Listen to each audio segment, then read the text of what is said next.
explained in 10 minutes, aka CNN 10, and I'm Carl Azus. It's great to have you watching on this last day in May. There's an important vote coming up in the United Kingdom next week. We mentioned it once before. It's an early or snap election. Though the country's general elections are scheduled to take place every 5 years, British Prime Minister Theresa May called for a vote this June because of divisions in Parliament. Here's what's happening. Prime Minister May is working to push through the Brexit, the British exit from the European Union. It's a controversial move for the country. Britons voted for it last summer, but they're still deeply divided over the decision. Those disagreements are reflected in the nation's government. Most British lawmakers say they'll go through with the Brexit, but for Prime Minister May, the process would go much more smoothly if she had more members of her own political party, the Conservative Party, in Parliament. She's hoping the early election will give her that.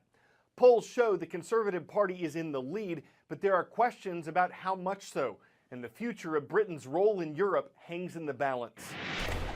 Not caring about the British election on June the 8th would be like closing your eyes at a football match when someone's about to score a goal.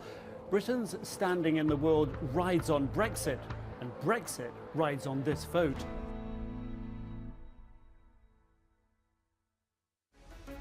We need a general election, and we need one now. Prime Minister Theresa May's gamble is she will significantly increase her Conservative majority and strengthen her hand at Brexit talks. If she has called it wrong, she'll be unhocked to her critics, hobbled at EU talks, less likely to deliver the prosperous Britain she promises. Under such a scenario, Britain's force for good around the world would be under threat, less aid, less influence. However, the world should be reassured whatever the outcome, there is no overnight shift to an obsolete UK, but a gradual decline in an evolving global order. If May's calculus is correct, she will only have to battle in Brussels and not Westminster. One fight, not two. Overseas investors can breathe easier. International businesses look to new and better horizons from British bases.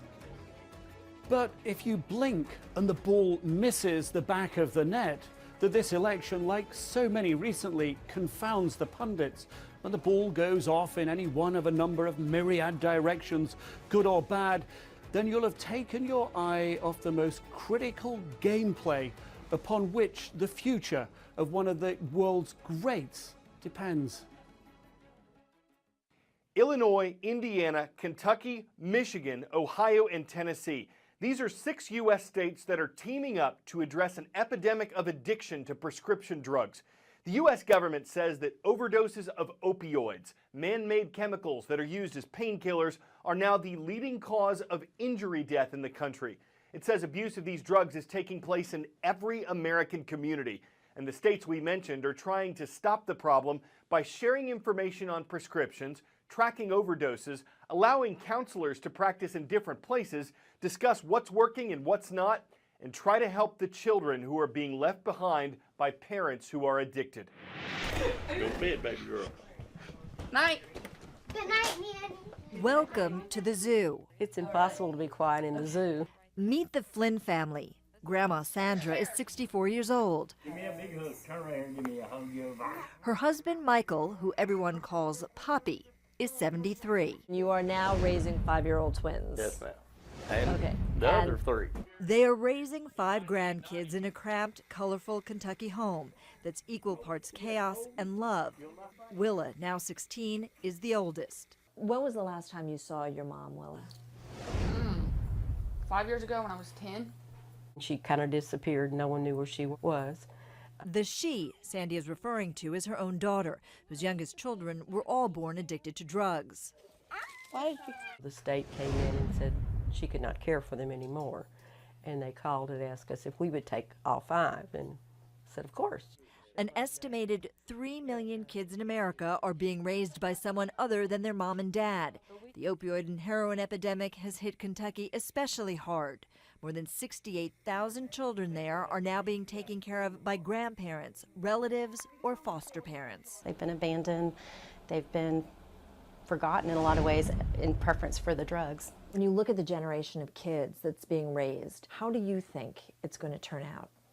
It has to impact them. There's always going to be a want, a need that something they didn't get from Mom. Do you feel on some levels that you've been abandoned in some way by your mom? I know she cared about me. She used to be a really sweet person, but now I don't know.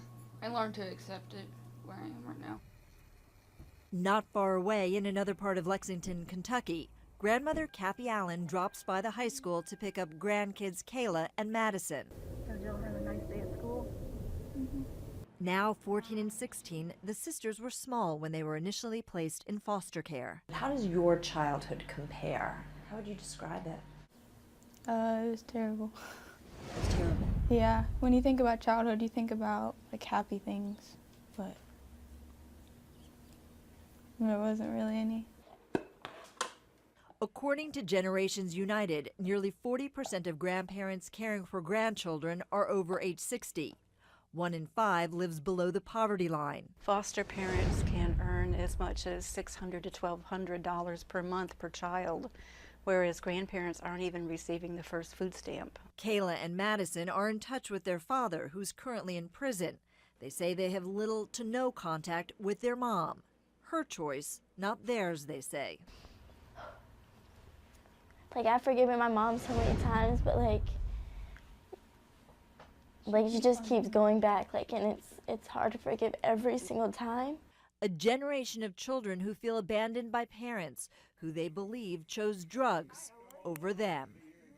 Deborah Fayrick, CNN, Lexington, Kentucky. 10-second trivia.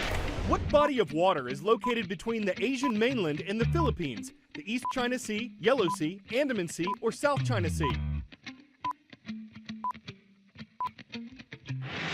The only one of these options bordered by the Philippines is the South China Sea.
It's an event where success is when everything comes crashing down. This is a circle field or circle bomb of dominoes. They have to fall from the middle of the circle toward the outside edge. And because they did, all 76,017 dominoes you see here, they set a new Guinness World Record. But the circle was just part of a more massive display of over 250,000 pieces. It was constructed by a team of young builders called the Incredible Science Machine. Of course, the team had to block out the time to build it, to make sure they got all the rectangles right, and to keep any knockoffs from resulting in total failure. And even though everything fell flat, the judges fell for it, and it easily toppled the previous record. I'm Carl Azus, and that's CNN 10.